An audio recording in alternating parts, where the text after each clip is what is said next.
Can you talk about the climate strike that youth are leading on Friday? Tomorrow we'll have a roundtable of youth discussing this, walking out of school. It's something you know well from anti-apartheid days in South Africa.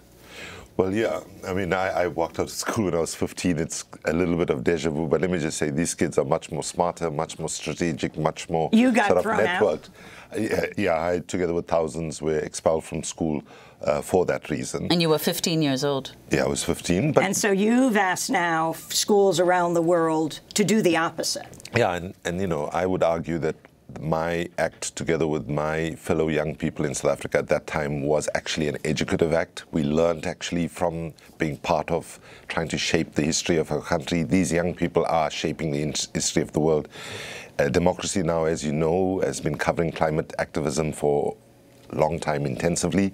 I'm sure you'll agree with me that this is the most powerful, energizing moment in our struggle on climate catastrophe. And I think that while on the one hand we're facing a situation where we are so close to the cliff because we're running out of time, on the other hand, I think the young kids have actually shown courage. And I wrote to principals and teachers and so on, just saying, you know, not to punish kids for doing what their parents should be doing and what political and business leaders should be doing. The reality is the kids are behaving like adults, and some of our politicians, including the guy that sits in the White House, are behaving like spoiled brats. And by the way, the kids are saying that all people should walk out and should not just be children, work out of their workplaces, come from home to join in the streets. Yes, and I have to tell you, you've been using a figure of 1 million people or more than 1 million. I am cautiously optimistic that this is going to be the largest climate protest and potentially one of the largest protests ever to happen in the world. We, yesterday, in terms of the website, almost the double number of events were registered within 48 hours. There is a momentum that is picking up, and I hope that parents in particular will honor their children.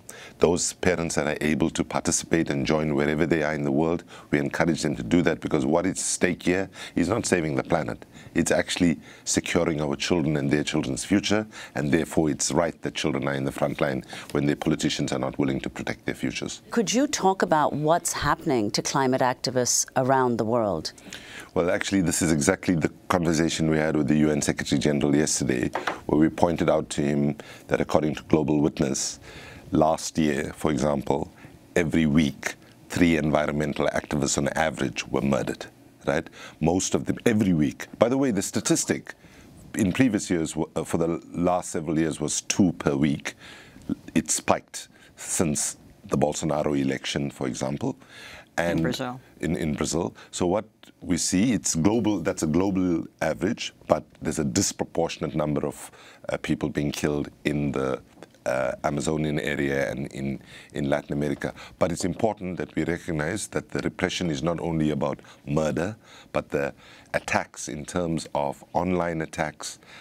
In terms of online attacks, as a report by Amnesty International last year showed, if you take Twitter, for example, there's a disproportional level of abuse against women and a disproportional level of abuse against women of color.